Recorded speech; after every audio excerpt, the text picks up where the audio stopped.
let's talk a little bit about The Good Nurse. This one is coming to Netflix at the end of October. It's from director Tobias Lindholm and stars both Jessica Chastain and Eddie Redmayne. Chastain and Redmayne play a pair of nurses. Chastain is suspicious about the increased number of codes and mysterious patient deaths at her hospital, and she fights to uncover the truth.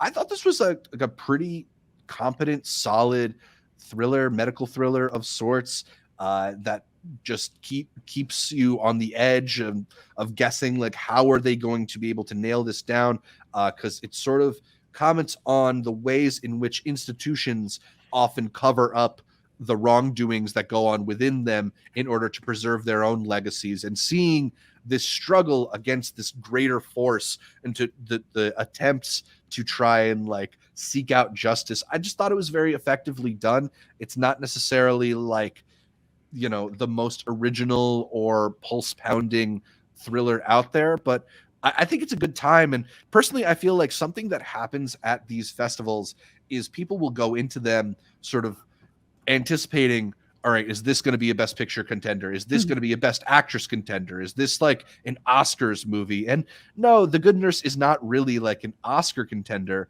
but I don't think that means it's not a good movie. Amanda, I think you maybe were not quite as high on it as me, but I think you liked it, right? I was like fine with it. I just feel like it was, I feel like it kind of was constantly shooting itself in the foot in terms of some aspects of the tension, and I would have liked more of the focus to be on that like procedural side. Like I wanted it to feel more like something like Spotlight, where it's like these people being like, how is this happening? And you get that a little bit, but then so much of it is focused on Chastain's character, and she is great as that character. And I think that there's aspects of her story that are interesting put into this, but I think that ultimately it somehow just pulled away from the experience for me with like the focus on her personal story. So I just kind of felt a little bit weird on it. So I didn't love it. I also felt like it started kind of overstaying its welcome at a certain point. It had some really great moments, but yeah, otherwise I think it's at home and Netflix.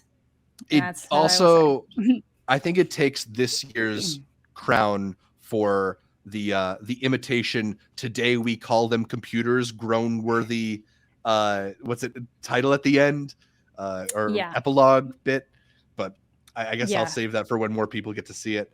Yeah. My favorite thing about Netflix films at the festival, where they play the Netflix logo on like before the film, I'm like, this is weird. This is way too big. I'm like, I'm like, my TV's never this big. Yeah, Bruiser was a Hulu original, which I was surprised by. I didn't even know Hulu movies played TIFF, but I'm pretty excited for Bruiser. Yeah.